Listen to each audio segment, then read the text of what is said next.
Hello everyone, कैसे हैं आप सभी लोग। आई होप सब लोग अच्छे होंगे और अपनी प्रिपरेशंस कर रहे होंगे। सो आज है 10th अगस्त एंड एग्ज़ाम फॉर्म फिल करने की डेट आज से शुरू हो चुकी है एंड लास्ट डेट है 31 अगस्त विदाउट लेट फीस। लेकिन अगर आप उसके बाद सबमिट करते हो तो लास्ट डेट होगी 7 सितंबर with late fee. So I hope कि आप लोग 31 अगस्त तक सारे फॉर्म सबमिट कर लेंगे अपने।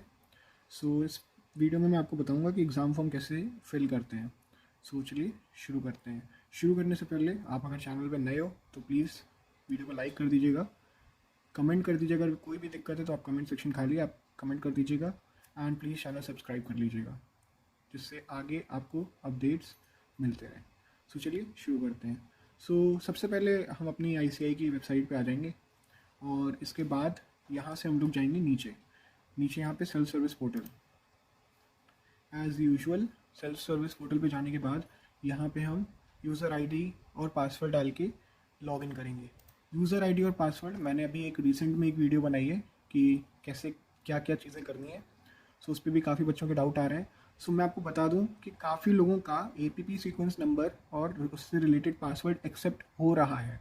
मैंने एक दो लोगों का लॉगिन करा है तो उनका APP सीक्वेंस नंबर से ही लॉगिन किया है। लेकिन मैं अगर मान लीजिए आपका नहीं हो रहा है तो मैं आपको SRN नंबर से ही लॉगिन करके बताऊंगा। SRN नंबर क्या होता है? जो WRO CRO इन सब से स्टार्ट होता है। सो आपको क्या करना है, बस आप SRN नंबर डालने के बाद @ICAI.org जैसे यहाँ पे लिखा हुआ है ना, @ICAI.org, तो ये चीज़ आपको अपने SRN नंबर के बाद लिख देनी है और पासवर्ड डाल के लॉगिन कर लेना है। जिसको भी ID पासवर्ड नहीं मिला है या फिर उसका mobile number email ID verify नहीं हुई है, आई बटन में लिंक है, आप इस वीडियो पे जाइए, आप इस वीडियो को देखिए, आप इस वीडियो में जो बताया उसको आप अप्लाई करिए अपने लॉगिन आईडी पे। आपको आपका पासवर्ड और यूज़र आईडी आपके मेल पे मिल जाएगी, कोई दिक्कत नहीं हो रही है। बहुत से बच्चों को मिल चुकी है, बहुत से बच्चों को मैंने पर्सनली सेंड करवाई है और बहुत से बच्चों का मैंने पर्सनली काम करा है। सो आई गारंटी यू, आप अगर वीडियो देख के वो वाला स्टेप्स फॉलो करते हो आपको कोई भी दिक्कत नहीं आएगी। तो चलिए अब इस वीडियो की तरफ बढ़ते हैं। सो मैं आपको SRN नंबर से लॉगिन करके दिखा रहा हूँ। सो मैंने यहाँ पे अपना SRN नंबर डाल दिया है और आप देख सकते हैं SRN नंबर डालने के बाद मैंने @ICAI.org लिखा है। चाहे आप स्मॉल में लिखिए चाहे कैपिटल में लिखिए, वो आगे चल के ऑटो कैपिटलाइज कर देता है इसको। तो आप इसको अपने SRN नंबर के बाद लिखिएगा, रिलेटेड पासवर्ड डालिएगा और ये देखिए बिंगो लॉगिन हो जाएगा, कोई दिक्कत नहीं है।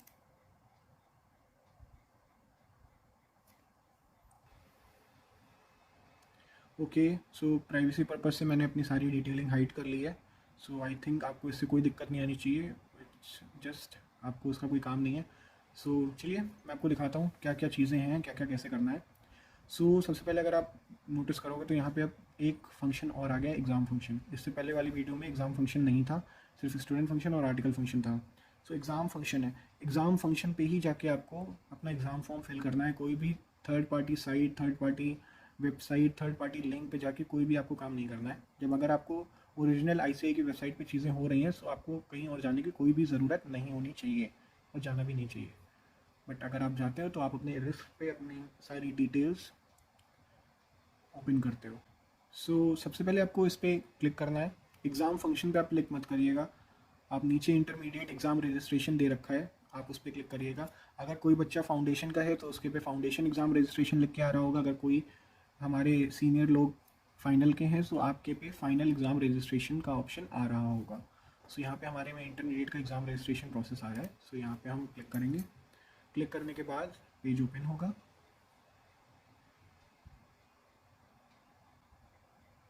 पेज ओपन होने से पहले यहाँ पे एक इम्पॉर्टेंट गाइडलाइंस आएगी। बाकी चीज़ें मैंने हाइड कर रखी हैं बट मैं आपको बता दूँ ये एक इम्पॉर्टेंट गाइडलाइंस आएगी। इसमें अलग अलग चीज़ें लिख रखी हैं। मैं आप यहाँ इसको I have read and understood all the guidelines कर दीजिएगा। मैं आपको इस PDF की लिंक दे दूँगा और डिस्क्रिप्शन बॉक्स में आप वहाँ से अगर पढ़ना चाहते हैं तो पढ़ लीजिएगा। और फिर आप I have read and understood all the guidelines इस पर टिक मार्क करके ओके पे क्लिक कर दीजिएगा। सो प्राइवेसी पर्पज़ से डिटेल्स मैंने हाइड कर रखी हैं। आई थिंक इससे आपको दिक्कत नहीं आनी चाहिए। सो यहाँ पे एक नोट लिखा है, प्लीज़ आप उस नोट को एक बार पढ़ लीजिएगा। यहाँ पे उसका मैं कंक्लूजन आपको बता देता हूँ कि अगर आप कोई भी प्रोफाइल में चेंजेस करते हैं, चाहे वो फ़ोटो से रिलेटेड हो, signature, name and address, pin code, anything. So अगर आप एग्ज़ाम फॉर्म फिल करने से पहले ये चीज़ें कर देते हैं, सो जब आप एग्ज़ाम फॉर्म फिल कर देंगे और उसके बाद जब एडमिट कार्ड रिलीज़ होगा, सो उसमें आपका अपडेटेड इंफॉर्मेशन ही शो होगा। सो प्लीज़ अगर आपके कोई भी चेंजेस करने हैं तो एग्ज़ाम फॉर्म फिल करने से पहले ही कर लीजिएगा, बाद में करने का कोई फ़ायदा नहीं होगा, क्योंकि फिर बाद में चीज़ें अपडेट होके नहीं आएंगी। सो नीचे चलते हैं स्क्रॉल करके और देखते हैं आगे क्या करना है। यहाँ पे आपकी सारी स्टूडेंट से रिलेटेड डिटेल दी हुई है, name, registration number, father's name, date of birth, gender, region, country name, nationality, और उसके बाद नीचे कॉन्टैक्ट डिटेल से रिलेटेड चीज़ें दी हुई हैं। उसमें आगे अब ये भी लिखा हुआ आ रहा है कि आपका फ़ोन नंबर वेरीफाइड है या नहीं है और ईमेल वैलिडेट है या नहीं है। सो मेरे में दोनों में, एक में यस और एक में वैलिडेट लिख के आ रहा है, आप देख सकते हैं। सो नीचे आपका एड्रेस दे रखा है, उसके बाद आपकी फ़ोटो और सिग्नेचर दे रखी है। फ़ोटो और सिग्नेचर के बगल में एक ब्रैकेट में थिंग लिखी है, प्लीज़ सारी चीज़ें बहुत ध्यान से नोटिस करके फिल करिएगा। इसमें लिखा है if blank form can't be submitted. So please comment section में ये मत कहिएगा कि आपने फ़ोटो एडिट करना या अपलोड करना भूल गए, सिग्नेचर अपलोड करना भूल गए, तो फिर क्या करें। सो प्लीज़ ध्यान रखिएगा, अगर आपका फॉर्म जो है वो ब्लैंक है फ़ोटोग्राफ या सिग्नेचर से, तो आप सबमिट ही नहीं कर पाओगे, इसलिए ये डाउट नहीं उठेगा। सो चलिए, यहाँ पे लिखा हुआ है कि फ़ोटो और सिग्नेचर अपडेट कर देना चाहिए एसएसपी पोर्टल में, जिससे आप लेटेस्ट जैसे दिख रहे हैं वैसी ही फ़ोटो आपकी आए। सो मेरा सब लेटेस्ट ही है, सो मैं जस्ट नेक्स्ट करता हूँ। नेक्स्ट में आता है क्वालिफ़िकेशन डिटेल्स। क्वालिफ़िकेशन डिटेल्स में सारे आपके current course code, current course name, month, year of examination, mode of registration, study period and reason of provisional. अगर आपका प्रोविजनल रजिस्ट्रेशन है तो प्रोविजनल रजिस्ट्रेशन क्यों था, उसका रीज़न मेरा नहीं है, इसलिए नॉट एप्लीकेबल है। मेरा कोर्स रूट फाउंडेशन है, किसी जिसका भी डायरेक्ट होगा वहाँ पे डायरेक्ट रूट लिख के आ जाएगा। आर्टिकलशिप डिटेल्स अभी नहीं एप्लीकेबल है, क्योंकि मैं अभी एलिजिबल नहीं हूँ आर्टिकलशिप के लिए। सो हम लोग स्क्रॉल करते हैं। सो क्वालिफ़िकेशन डिटेल्स में आपको सारी चीज़ें मिल जाएंगी जैसा आपका अभी तक रहा है, क्योंकि मेरा फाउंडेशन था। सो फाउंडेशन का मेरा रजिस्ट्रेशन डेट और एक्सपायरी डेट दे रखी है, year of passing 21 and result status past. Intermediate में दो जगह लिखा हुआ है, क्योंकि एक ग्रुप 1 के लिए और एक ग्रुप 2 के लिए है। सो ग्रुप 1 की भी एक्सपायरी डेट और रजिस्ट्रेशन डेट दोनों दे रखी है। ईयर ऑफ पासिंग अभी नॉट एप्लीकेबल है, क्योंकि मैंने एग्जाम दिया ही नहीं है। यहाँ पे लिखा हुआ है do you have any valid paper examination. So ये किसके लिए एप्लीकेबल है, ये एप्लीकेबल उन लोगों के लिए है जिन्होंने इंटरमीडिएट का पेपर दे दिया है एंड वो किसी भी कारण से, किसी भी रीज़न से कोई भी पर्टिकुलर ग्रुप या दोनों ग्रुप क्लियर नहीं कर पाए, बट उनका किसी भी पेपर में या पेपर्स में एग्जामिशन आ गया है। सो मैं यहाँ पे नो करा हुआ हूँ, क्योंकि अभी तक मैंने इंटरमीडिएट का पेपर नहीं दिया है, लेकिन फाउंडेशन में मेरे 60+ मार्क्स थे, but that doesn't apply hair. It is not applicable for foundation results. यहाँ पे अगर आप, मैंने ये चीज़ चेक करके देखी है, अगर आप यहाँ पे यस करोगे तो आप देख सकते हो यहाँ पे year and month, roll number, paper 1 2 3 4 5 6 7 8 paper दे रखे हैं। सो दिस इज़ डेफिनेट कि ये आपका इंटरमीडिएट के पेपर के लिए है। फाउंडेशन का एग्जामिशन यहाँ पे कुछ मैटर नहीं करता है।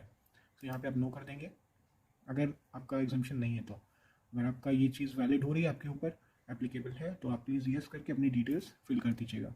फिर यहाँ से कर देंगे next. So exam centre and fee details, medium details, medium opted, select English और हिंदी। सो आई विल सेलेक्ट इंग्लिश। अगर आपका हिंदी है तो आप हिंदी ऑप्ट करिएगा। Centre details, exam applied, group 1, group 2 both, unit 4A, 5A, 6A, 7A, 8A, 9A, 10, जो भी आपको चूज़ करना है आप यहाँ से चूज़ कर सकते हैं। And region is north, south, east, west, central और ओवरसीज़। यहाँ पे मेरा बोथ ग्रुप है, ग्रुप 1 है या ग्रुप 2 है, ये आप लोग गेस करिएगा कमेंट बॉक्स में। And region NRO, SRO, ERO, WRO, CRO। CRO है, WRO है, जिससे भी आपका रजिस्ट्रेशन नंबर शुरू हो रहा है SRN का, आप कर सकते हैं। गेस करिएगा मेरा स्टेट कौन सा है एंड अकॉर्डिंगली एग्ज़ाम सिटी। उसके बाद यहाँ पे अगर फ़ी डिटेल्स है, based on selection, examination fee, late fee, total fee, तो यहाँ पे I hereby declare that the particulars stated in this application form, ऐसे करके पूरा सेल्फ डिक्लेरेशन है, आपको इसको पढ़ना है और उसके बाद आई एग्री पे क्लिक करके सबमिट करना है। बिकॉज आपको बताना है कि मैं कौन सा ग्रुप दे रहा हूँ, because it is a suspense right now. So yes, अगर आप यहाँ पे डिटेल्स देखोगे जो कि मैंने हाइड कर रखी है, सो मैं बता दूँ, अगर आप सिंगल ग्रुप देते हैं तो 1500 है, और अगर आप बोथ ग्रुप देते हैं तो 2700 है फीस, अगर उसमें लेट फीस ऐड नहीं है तो। सो चलिए सबमिट करते हैं। We want to submit your intermediate exam enrolment form. सारी चीज़ें चेक कर लीजिएगा, उसके बाद यहाँ पे ओके कर दीजिएगा। Redirecting to payment gateway, please wait. So यहाँ पे पेमेंट गेट वे आ चुका है पेटीएम का, एंड यहाँ से मुझको पेमेंट करनी है। सो अब मैं यहाँ पे अपनी डिटेल्स डाल के पेमेंट करूँगा। आप भी सिक्योरली पेमेंट करिएगा। मैं आपको एक बात बताना चाहूँगा, पेमेंट करने से पहले यहाँ पे कन्वीनियंस चार्जेस दे रखे हैं जो कि मैंने अभी देखे। सो आप अपने हिसाब से इसको करिएगा। यहाँ पे जीएसटी की वैल्यू दे रखी है, अगर आप नेट बैंकिंग से करते हैं तो 0 जीएसटी लगेगी, ₹0 एज एप्लीकेबल। एंड अगर आप पेटीएम पोस्टपेड से करते हैं तो 22.50 जीएसटी लगेगी। क्रेडिट कार्ड से 7.50, भीम यूपीआई से 0 जीएसटी लगती है। ईएमआई जो ऑप्शन है अगर आप उससे करते हैं तो 9.75 रुपीज़ की जीएसटी होती है। पेटीएम बैलेंस से 16.50 की जीएसटी है। एंड जो डेबिट कार्ड है, डेबिट कार्ड से 6 रुपीज़ जीएसटी लगेगा, और जो पेटीएम पेमेंट्स बैंक है उससे 0 रुपीज़ की जीएसटी लगेगी। सो मैं आपको इसलिए बता रहा हूँ कि अगर आपको जीएसटी पे नहीं करना है तो आप भीम यूपीआई या फिर आपकी जो पेटीएम पेमेंट बैंक थी उससे आप कर सकते हैं, just to save your money. अगर आपका पेमेंट कैंसिल हो जाता है किसी भी तरीके से, या उसको आप क्लोज़ कर देते हो या आप रिफ़्रेश कर देते हो और फॉर्म सबमिट नहीं होता है, ऐसा मैसेज आएगा, application not submitted, app close from header icon. ठीक है, क्योंकि तो यहाँ पे है आपको पेंडिंग स्टेटस दिखाएगा, आपका एप्लीकेशन नंबर है, और उसके बाद आप उसको अपने फ्यूचर में फिर से यूज़ कर सकते हैं। गाइस, पेमेंट हो चुकी है। पेमेंट होने के बाद स्टूडेंट डिटेल्स और ऐसे से इनरोलमेंट फॉर्म आ जाएगा। ठीक है, इसके आगे की चीज़ मैं आपको बाद में बता दूँ, उससे पहले एक चीज़ बता देता हूँ। जो मैंने पेमेंट करी है, आप गेस करिएगा कौन सा ग्रुप है, 1, 2 या बोथ। तो अगर मैंने ग्रुप 1 या ग्रुप 2 में से सिंगल ग्रुप की पेमेंट करी है तो मैंने 1500 पे किया है सिर्फ, विदाउट एनी चार्जेस। एंड अगर बोथ ग्रुप की करी है तो 2700 पे किया विदाउट एनी चार्जेस। गेस करिएगा कौन सा ग्रुप है मेरा। एंड अगर आपको भी बिना चार्जेस के पे करना है, नॉर्मल सी बात है, आप चार्जेस बचाना चाहोगे, भाई क्यों 19 रुपये लगे चाहे 7 रुपये लगे, अपना रुपये तो लग रहा है।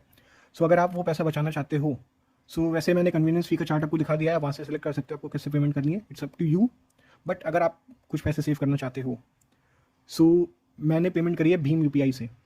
क्या करना है, आपको भीम यूपीआई पे क्लिक करना है। जैसे पोस्टपेड के लिए बन के आ रहा था पेटीएम का, आप नीचे स्क्रॉल करना, उसमें भीम यूपीआई दे रखा है, उस पर आप अपना नीचे नंबर डालिएगा। उसके नीचे एक छोटा सा ऑप्शन दे रखा है वेरीफाई न्यूमरिक आईडी, तो आप उस पर क्लिक करिएगा। आपकी जो नंबर रजिस्टर्ड है वो वेरीफाई हो जाएगा। फिर वहाँ से आप प्रोसीड करिएगा टू पे। वो प्रोसीड आप जब करेंगे तो आप अपना पेटीएम का जो ऐप है उसको ओपन कर लीजिएगा, वहाँ पे रिक्वेस्ट आएगी, आप वहाँ से पेमेंट कर दीजिएगा, कोई एक्स्ट्रा चार्जेस नहीं कटेंगे।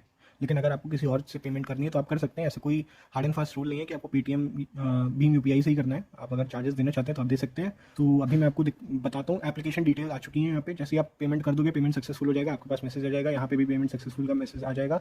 उसके बाद यहाँ पे ओपन हो जाएगी एप्लीकेशन डिटेल्स, जैसे सामने आपकी ओपन है, मैंने हाइड कर रखी है चीज़ें।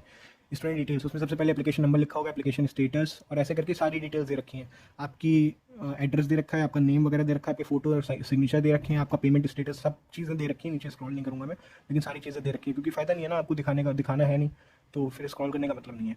अब यहाँ पे है एप्लीकेशन डिटेल्स और यहाँ पे है एप्लीकेशन प्रिंट। सो यहाँ पे मैं जाऊँगा, kindly click here to download exam form. Exam form मेरा फिल हो चुका है, एग्जाम फॉर्म मेरा सबमिट हो चुका है, बस मुझे अब यहाँ से जो फॉर्म है वो डाउनलोड। ओके, सो फाइल ओपन हो रही है, एग्ज़ाम फॉर्म फिल हो चुका है गाइस, सब कुछ मैंने आपके सामने किया है, आप देख सकते हैं। आपको कोई भी दिक्कत अब नहीं आनी चाहिए। मैं फॉर्म भाई हाइड कर रहा हूँ, लेकिन yes, I am right now very happy कि मेरा एग्जाम फॉर्म फिल हो चुका है बिना किसी दिक्कत के। और आई होप कि आपको अगर कोई भी दिक्कत आती है तो एग्जाम फॉर्म से रिलेटेड आप ये वीडियो देखिए, आपका पूरा A to Z हो जाएगा। एंड इंस्टाग्राम की आईडी आपकी डिस्क्रिप्शन बॉक्स में है, प्लीज़ वहाँ जाइए, फॉलो करिए। कोई भी दिक्कत है तो आप मुझे इंस्टाग्राम पे कांटेक्ट कर सकते हो, मैं आपकी वहाँ पे हेल्प कर दूँगा। So yes, exam form fill हो चुका है। I think it will help you, this video will help you, so please like share and subscribe the channel. मिलते हैं आपसे अगली वीडियो में। कोई भी दिक्कत है आपको, प्लीज़ कमेंट बॉक्स खाली है, आप बिल्कुल से अपने डाउट्स वहाँ पे डाल सकते हैं, I will give you the reply. Okay, bye bye, take care, पढ़ते रहिए, सीखते रहिए, एंड यस, मिलते हैं आपसे अगली वीडियो में, बाय।